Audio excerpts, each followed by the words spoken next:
Ruth chapter 4. Boaz marries Ruth. Boaz went to the gate and took a seat there. Along came the other redeemer of whom he had spoken. Boaz called to him by name. "Come, sit here." And he did so.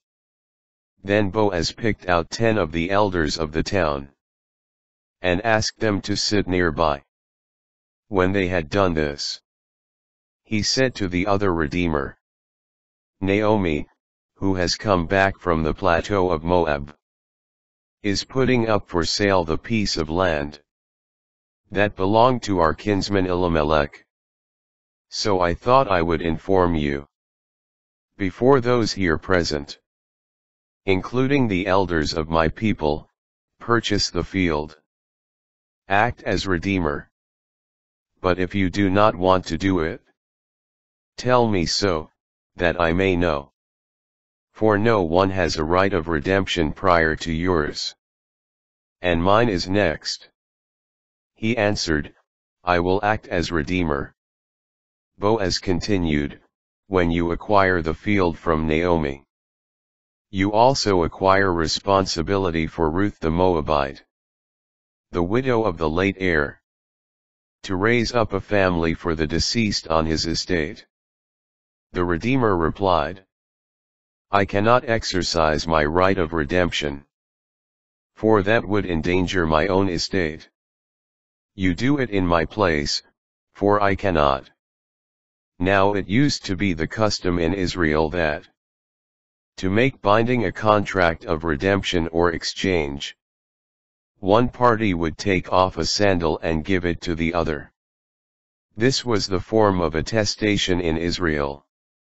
So the other redeemer, in saying to Boaz, "Acquire it for yourself," drew off his sandal. Boaz then said to the elders and to all the people, "You are witnesses today that I have acquired from Naomi all the holdings of Elimelech, Chilion, and Mahlon. I also acquire Ruth the Moabite, the widow of Mahlon, as my wife, in order to raise up a family for her late husband on his estate, so that the name of the deceased may not perish from his people and his place. Do you witness this today?" All those at the gate, including the elders, said, "We do." "May the Lord make this woman come into your house like Rachel and Leah, who between them built up the house of Israel. Prosper in Ephrathah. Bestow a name in Bethlehem. With the offspring the Lord will give you from this young woman. May your house become like the house of Perez, whom Tamar bore to Judah." Boaz took Ruth.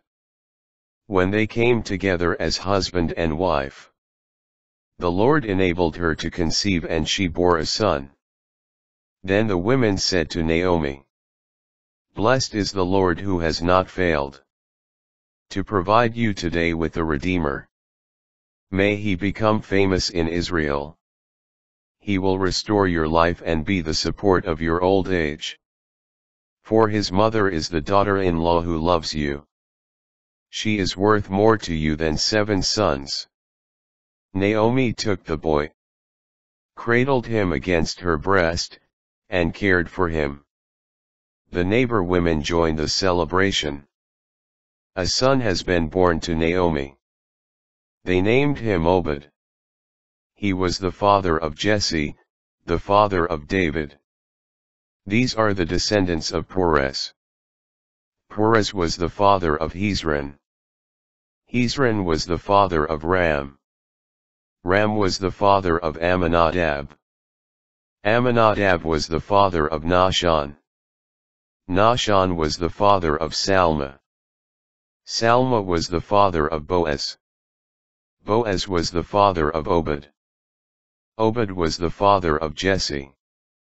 And Jesse became the father of David.